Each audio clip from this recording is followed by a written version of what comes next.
Bismillahirrahmanirrahim. Alhamdulillahirabbil alamin. Wassalatu wassalam ala asyrafil anbiya wal mursalin Sayyidina Maulana Muhammadin wa ala alihi wa sahbihi ajma'in.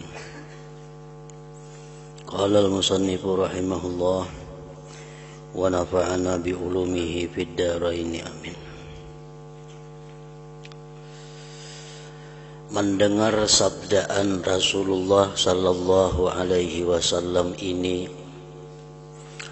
lalu Mu'adz menangis seraya berkata,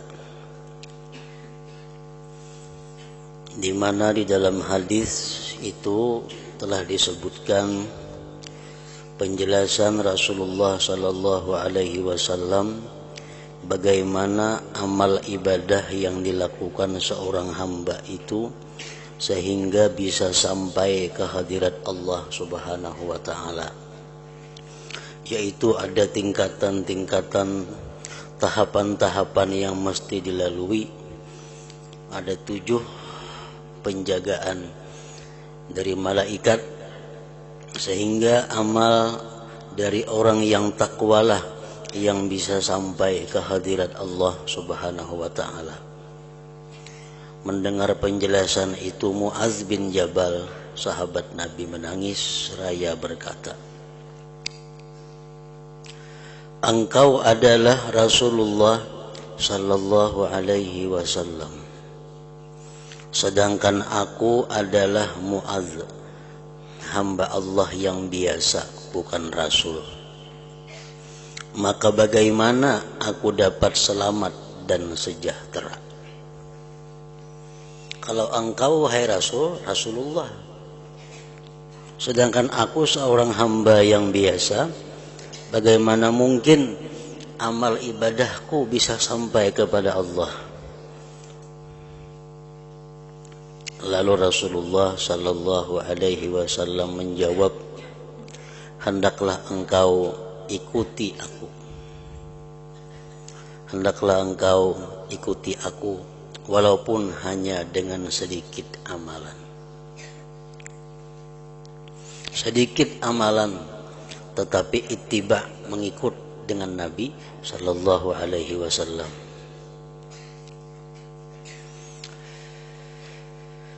Hendaklah engkau ikuti aku walaupun hanya dengan sedikit amalan. Wahai Mu'adz, jaga lidahmu baik-baik, jaga perkataanmu baik-baik daripada mencela saudaramu yang membaca Al-Quran, maksudnya golongan ulama. Jaga lidahmu daripada mencela ulama.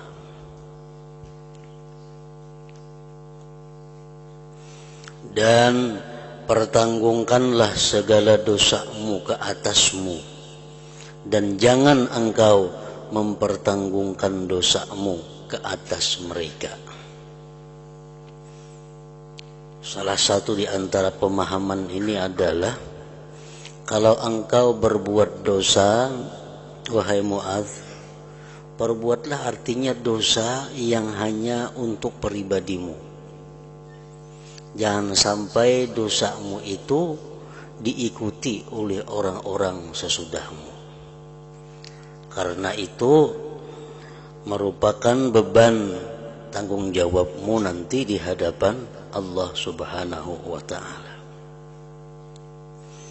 Sebagaimana ada disebutkan amal jariyah, amal yang mengalir sesudah kita mati. Amal ibadah ada, amal maksiat ada yang mengalir sesudah mati kepada kita. Amal ibadah dalam hadis disebutkan sedekah jariyah atau ilmu yang yuntafa'u bihi, yang diambil manfaat orang. atau waladin salih yad'ulah, atau anak yang saleh yang mendoakan.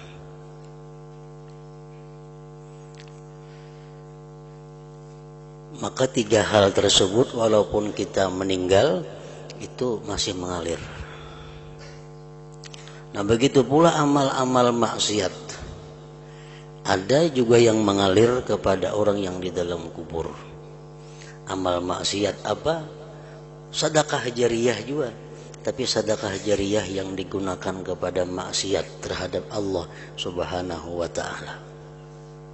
Umpamanya seseorang membangun tempat di mana tempat itu biasanya digunakan orang maksiat. Nah, membangun tempat itu, kita ambil contoh umpamanya gardu.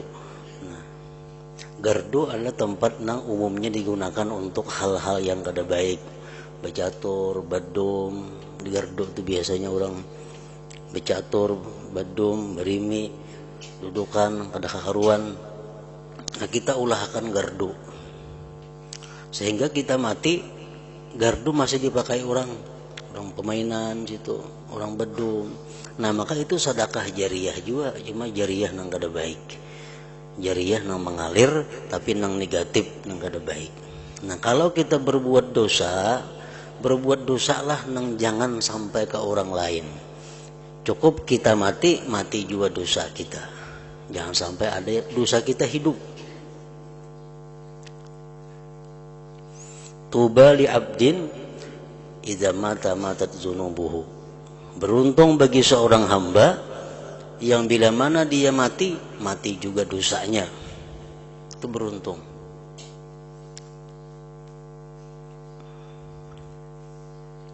Ilmu yang dimanfaatkan dengannya, ilmu kebaikan, bagus. Tapi kalau ilmu-ilmu yang sesat, ilmu-ilmu yang mendorong orang untuk berbuat maksiat, ilmu-ilmu yang mengajarkan tentang hal-hal yang dilarang Allah, kita mati, ilmu yang kita ajarkan itu selama masih dipakai orang, tetap dosanya akan mengalir kepada yang di dalam kubur itu. Misal kita ada mengarang kitab atau mengarang buku yang mana di situ ada kemaksiatan, yang di situ ada mengajarkan orang-orang untuk berbuat maksiat. Walhasil kita mengarang buku yang sesat atau mengajarkan ilmu yang sesat. Nah, kita mati, ilmunya masih diamalkan orang, kitabnya masih dicetak, difotokopi orang. Maka kita pun di dalam kubur mendapat demikian. Termasuk di situ adalah inisiatif atau pikiran-pikiran, ide-ide yang kada bagus. Ini mempunyai gagasan, mempunyai pemikiran macam ini, lalu ditiru orang, dicontoh orang, sampai ia mati masih dipakai orang saran-saran yang kada baik itu. Nah, itu termasuk yang mengalir ke dalam kuburnya. Sebagaimana sabda Nabi yang mengatakan, artinya setiap kali ada pembunuhan di muka bumi yang tidak benar, maka anak Adam yang pertama mendapat bagian dari dosanya. Kenapa? Li'annahu sannal qatal, karena dialah orang yang pertama-tama mengajarkan pembunuhan itu. Nah,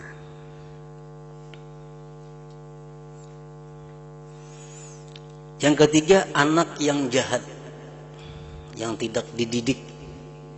Orang berisi anak ada dididik kepada kebaikan, bahkan apalagi anak dibawa kepada kemaksiatan. Nah, karena orang tuanya meninggal, anaknya karena kada dididik kebaikan, anaknya berbuat maksiat, anaknya berbuat yang dilarang Allah, orang tuanya pun mendapat bagian daripada dosa itu. Nah, jadi ini merupakan sebagian daripada kandungan sabda Nabi, pertanggungkanlah segala dosamu ke atasmu dan jangan engkau mempertanggungkan dosamu ke atas mereka. Artinya kalau kita berbuat dosa, cari dosa nang bila kita mati juga dosanya, jangan hidup. Dan jangan engkau menganggap dirimu bersih. Itu adalah sesuatu yang maksiat. La tuzakku anfusakum. Al-Quran sudah melarang. Jangan kamu anggap bersih diri kamu. Bila kita menganggap bahwa diri kita adalah orang yang takwa, kita menganggap bahwa diri kita orang yang mulia di sisi Allah, nah maka itu perbuatan satu maksiat. Dan jangan engkau hai Mu'adz menganggap dirimu itu bersih.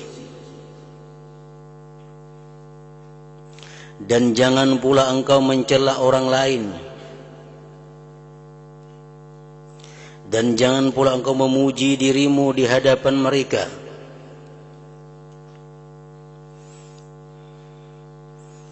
Dan jangan pula engkau memuji dirimu di hadapan mereka.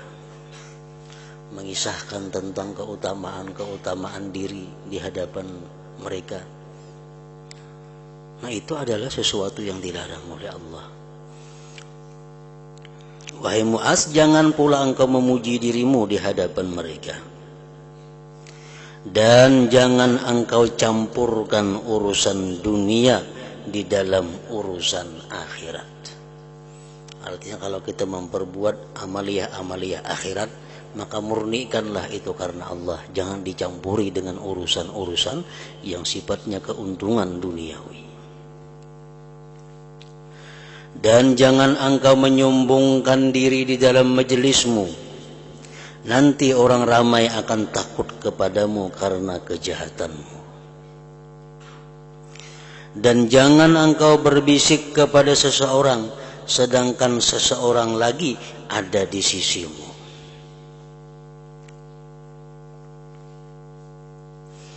Dan jangan engkau membesarkan dirimu, maka akan terputus daripadamu segala kebaikan di dunia dan di akhirat. Dan jangan engkau carikan pecah belah akan manusia. Jangan mengadu domba orang. Maka akan dikau oleh anjing-anjing api neraka pada hari kiamat nanti.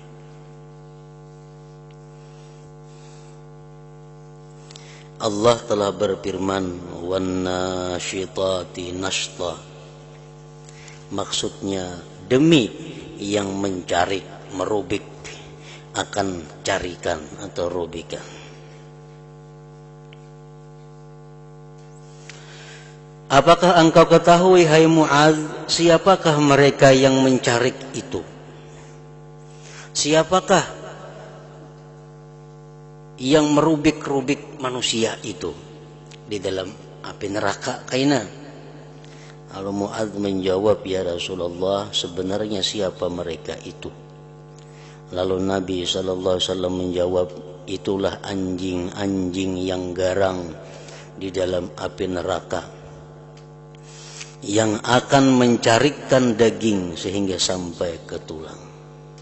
Balasan kepada orang-orang yang mengadu domba, memecah belah persatuan orang-orang yang baik, persahabatan orang yang rukun, damai.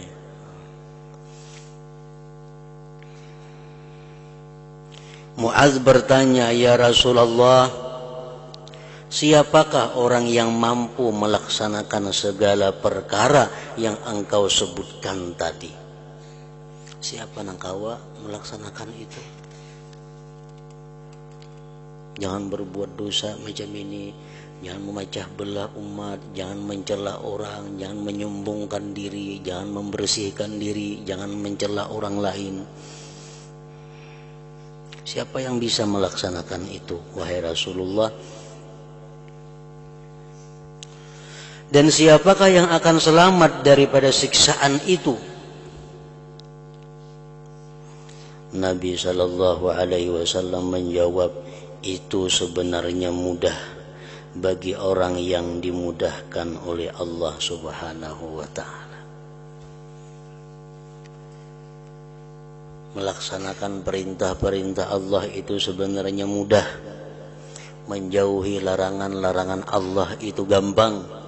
bagi orang-orang yang dimudahkan oleh Allah Subhanahu wa ta'ala.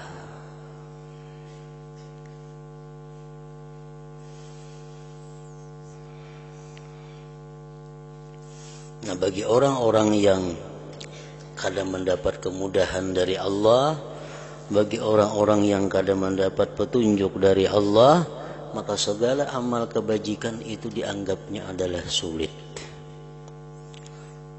Segala amal ibadah dirasakannya payah. Nah, itu orang-orang yang tidak mendapat hidayah dari Allah, orang-orang yang tidak dimudahkan oleh Allah.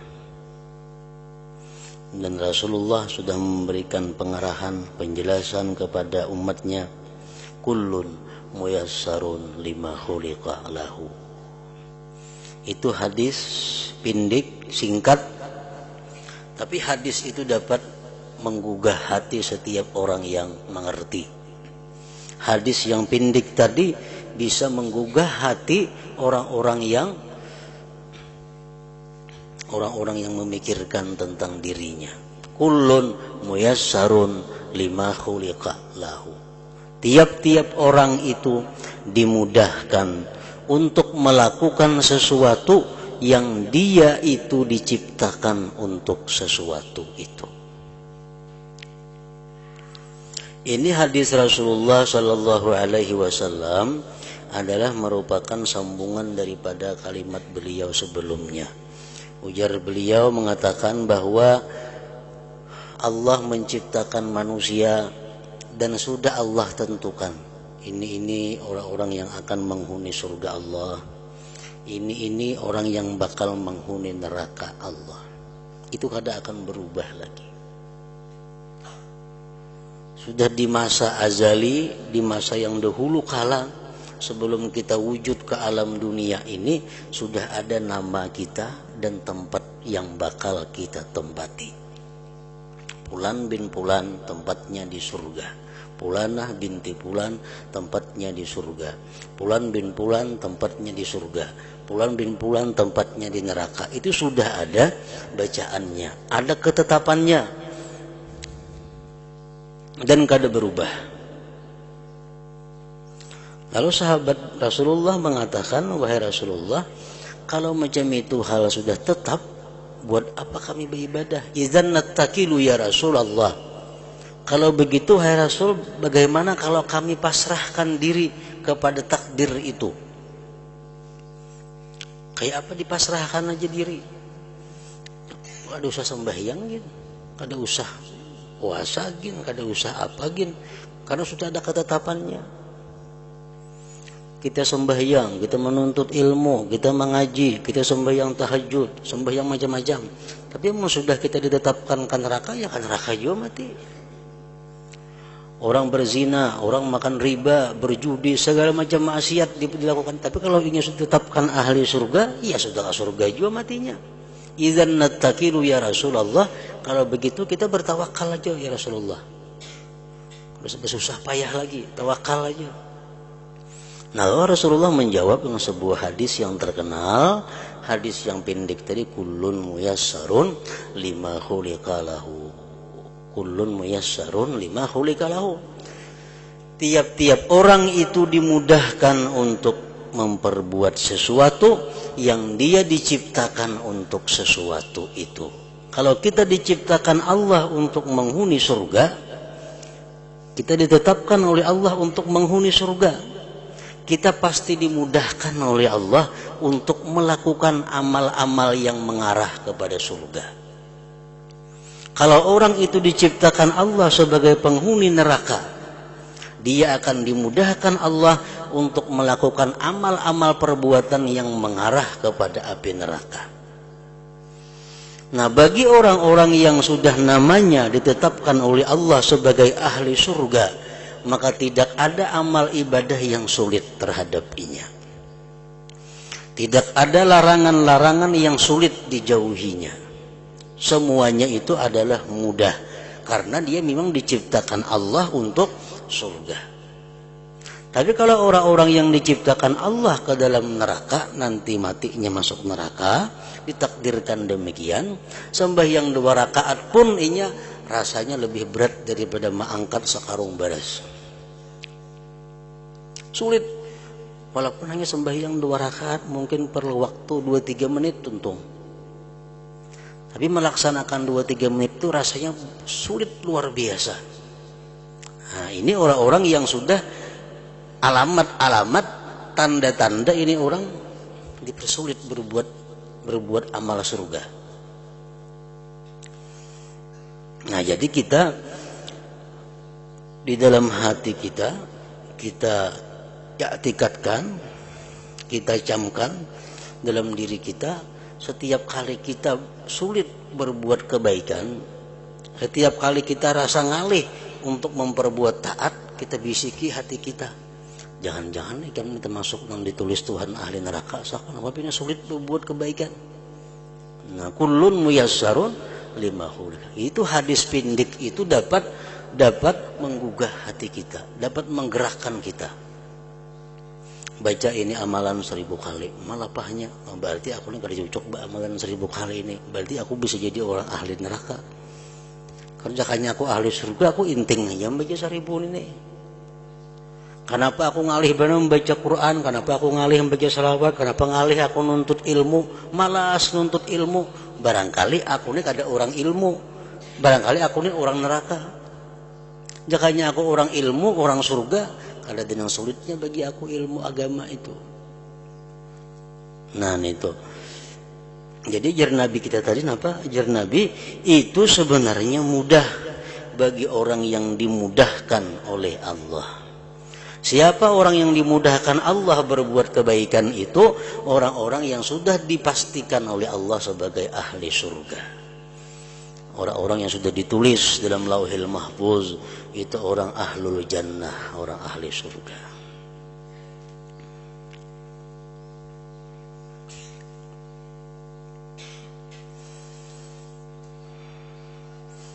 Merencanakan satu maksiat, merencanakan sesuatu hal yang dilarang Allah.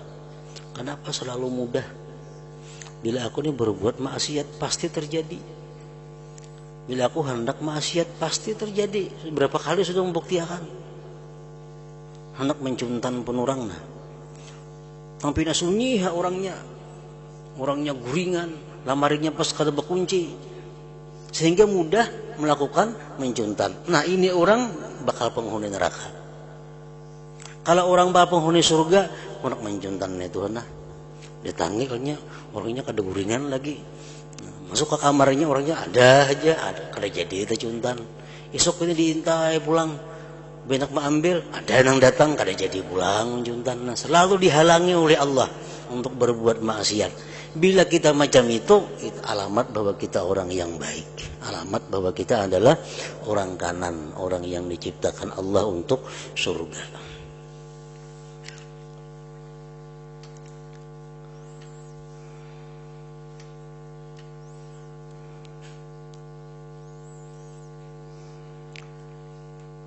Kawalah dirubah lagi, kada kawal dirubah lagi.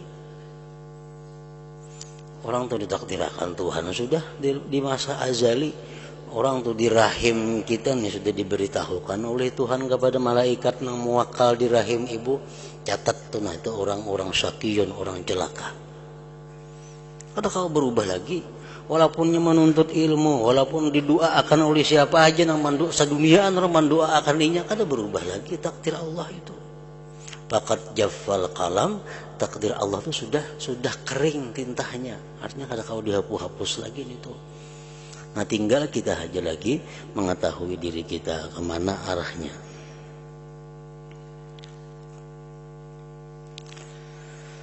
Kemudian lalu Khalid bin Ma'dan berkata, maka aku tidak pernah melihat seseorang yang banyak membaca Al-Quranul Karim lebih daripada Mu'adz. Karena beliau paham terhadap hadis yang besar ini.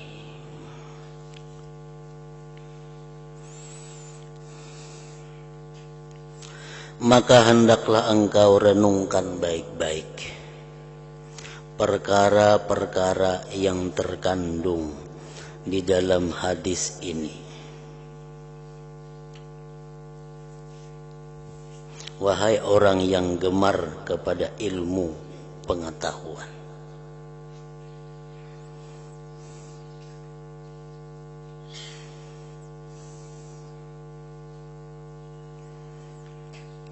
Hadis Rasulullah SAW yang tersebut minggu dahulu itu adalah intinya bahwa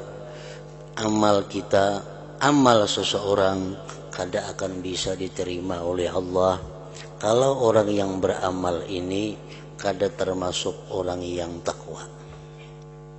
Buktinya orang yang hasad, orang yang gibah, amalnya ditolak di langit pertama. Orang yang punya angkuh ditolak di langit kedua. Orang yang punya ini ditolak di langit takabur, ditolak di langit yang ketiga. Ujub ditolak di langit yang keempat. Hasad ditolak di langit yang kelima. Orang yang kada maras kasih sayang kepada kaum muslimin ditolak juga amalnya.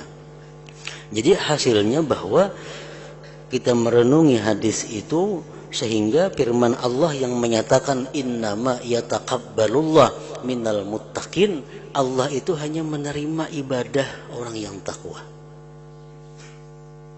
Kalau orang kada takwa, kada akan diterima oleh Allah Subhanahu wa taala. Nah, itu intinya hadis yang besar tadi. Untuk bisa amal ibadah kita ini sah,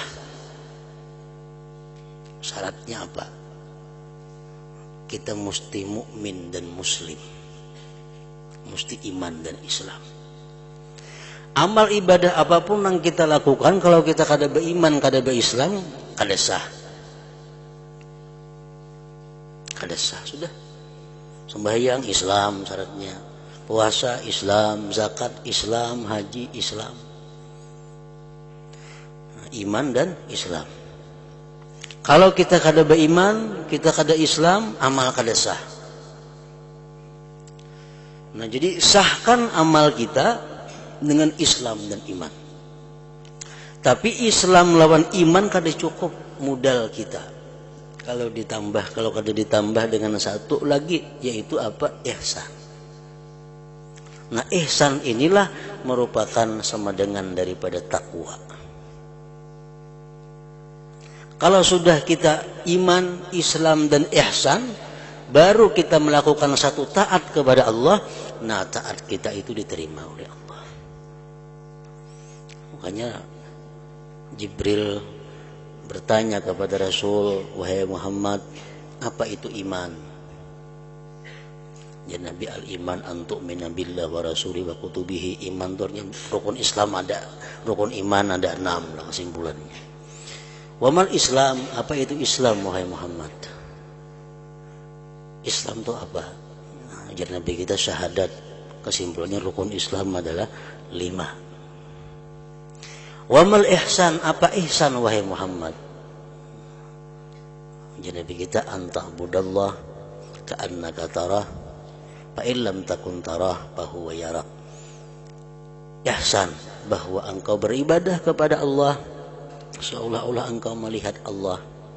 Kalau tidak bisa demikian, maka yakinkan bahwa ibadahmu dilihat oleh Allah.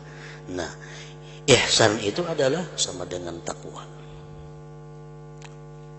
Bila sudah kita iman, Islam dan ihsan, lalu kita memperbuat ibadah, jelas sudah ibadah kita diterima oleh Allah Subhanahu wa ta'ala.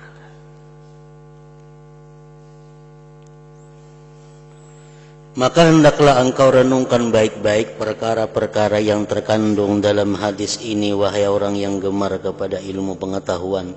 Dan ketahuilah bahwasanya sebesar-besar sebab yang dapat mengukuhkan perangai yang jahat di dalam hati ialah menuntut ilmu dengan tujuan hendak menunjuk-nunjuk kebulihan, dan dengan tujuan supaya pandai bercakap. Itu perangai yang paling jahat.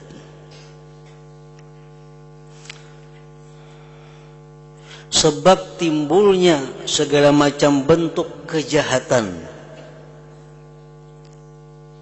bisa dimulai dengan menuntut ilmu, tapi tujuannya hendak mencari kebulihan, kehebatan. supaya pandai bercerita, supaya pandai berbicara. Nah, bila orang menuntut ilmu agama tujuannya supaya dapat kedudukan, dapat keistimewaan di sisi manusia, dia banyak membaca ilmu, menuntut ilmu agar pandai bicaranya. Nah, itu sumber segala macam kejahatan. Karena orang awam, orang yang tidak berilmu adalah bersih daripada perangai-perangai yang jahat. Orang awamnya kada ada niat tangka itu. Dan orang yang mencari ilmu adalah menjadi sasaran penyakit-penyakit hati yang dapat membinasakan.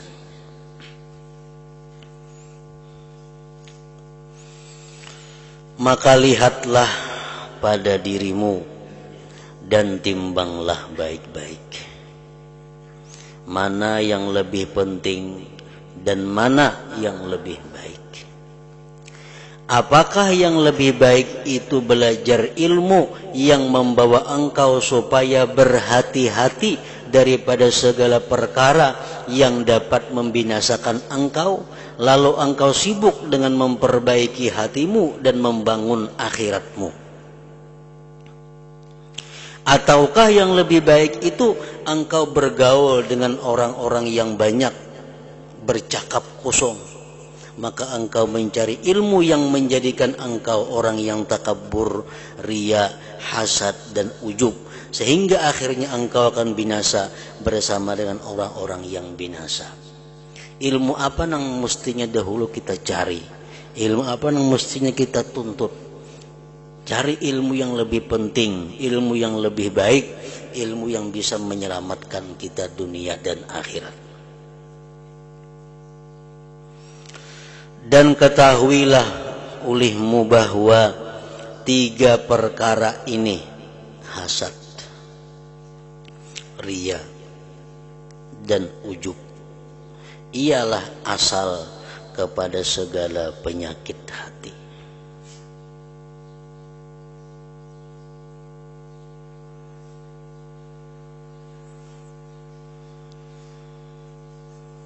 Pokok sumber penyakit hati di situ, hasad, riya, dan ujub. Dan baginya tempat tumbuh yang sama, yaitulah hubbud dunia. Itu pokoknya sama sekali. Cinta kepada dunia ini. Orang yang mencintai dunia ini mudah dengki lawan orang. Orang yang mencintai dunia ini beribadah tujuannya supaya dapat dunia, riya. Orang yang mencintai dunia ini akan kagum selalu kepada dirinya sendiri.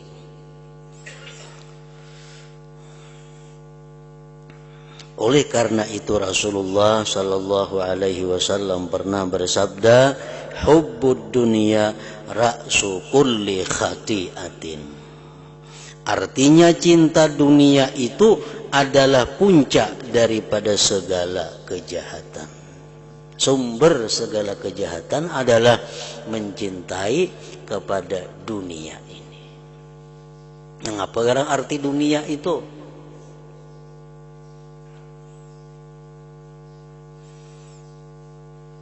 Dunia ini adalah sesuatu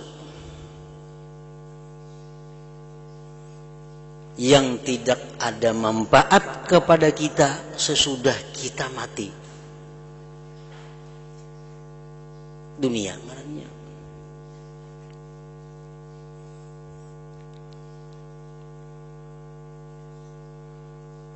Malayam yanfa'uka ba'dal maut, sesuatu yang tidak memberi manfaat kepada engkau sesudah mati, itu dunia maknanya.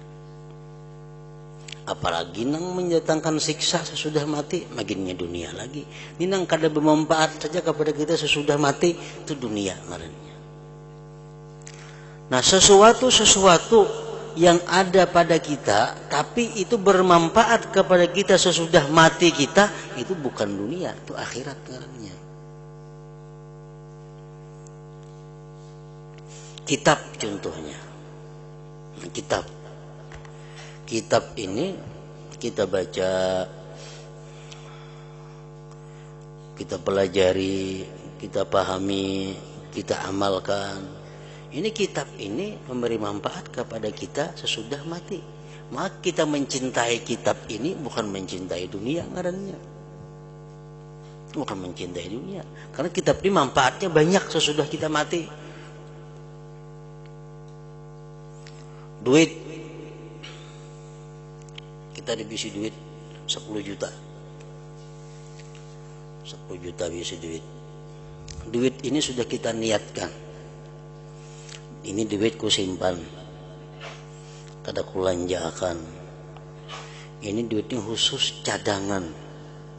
Kalau kena ada orang nangkap pipit, kalau ada orang nang kena sengsara, nang hendak bahutang duit, ini kuhutangi duit ini kena. Ada orang-orang nang kesusahan, nang perlu kubantu, satu saat aina ini duit ini kena nang kugunakan. Atau duit ini kena aku sakit, aku garing, aku hendak berobat, duit ini kugunakan. Jadi duit ini ku sayangi benar nih.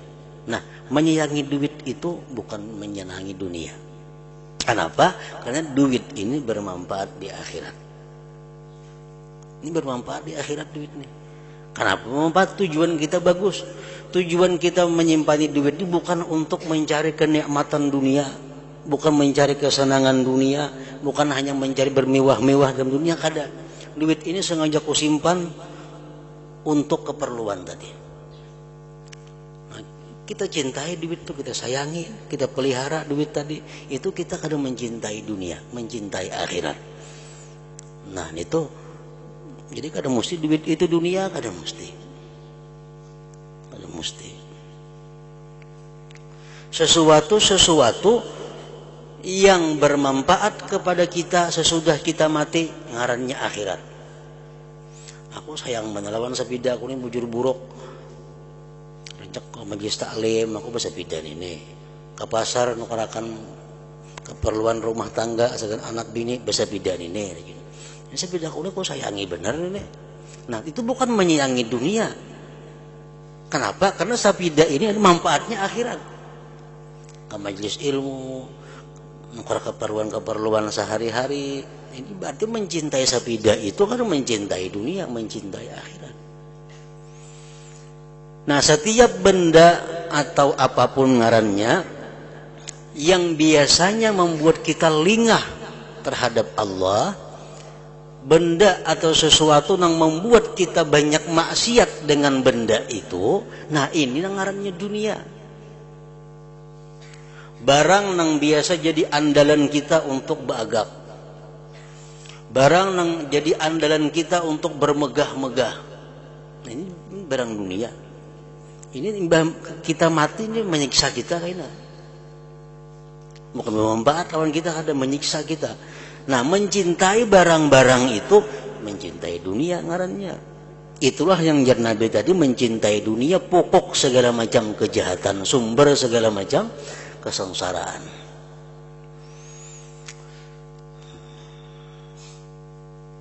Karena itu Rasulullah SAW bersabda, hubbud dunya ra'su kulli khati'ah. Anak ini anak yang saleh, anak yang takwa kepada Allah. Sayang kita kepada anak ini. Atau anak yang kada berdosa, masih kekanakan lagi, itu kada berdosa ini. Kita sayangi mereka itu. Ini kita kada menyayangi dunia. Karena itu bermanfaat ke akhirat. Tapi kalau ada anak yang suka maksiat kepada Allah, sembahyangnya belang kambingan, rambut bahabang bahijau anaknya, bebunil, bakakalong. Nah, disayangi anak seperti ini menyayangi dunia.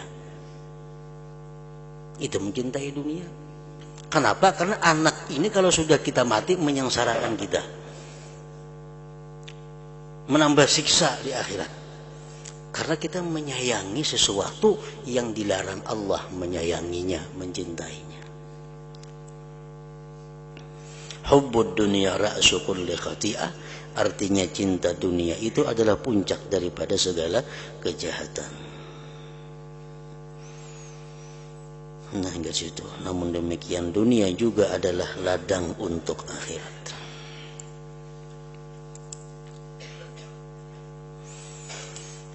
حضرة النبي صلى الله عليه وسلم. الفاتحة. إياك نعبد وإياك نستعين. بسم الله الرحمن الرحيم. الحمد لله رب العالمين، وصلى وسلم على سيدنا محمد وآله وصحبه أجمعين. اللهم اغفر لنا ما أخطأنا وما تعمدنا وما أسررنا وما أعلنا وما أسرفنا وما أنت أعلم به منا. أنت المقدم وأنت المؤخر، لا إله إلا أنت. اللهم انفعنا بما علمتنا وعلمنا ما ينفعنا وزدنا فهما وعلما وعملا وهدى وتوفيقا برحمتك يا أرحم الراحمين. صلى الله على سيدنا محمد وآله وسلم.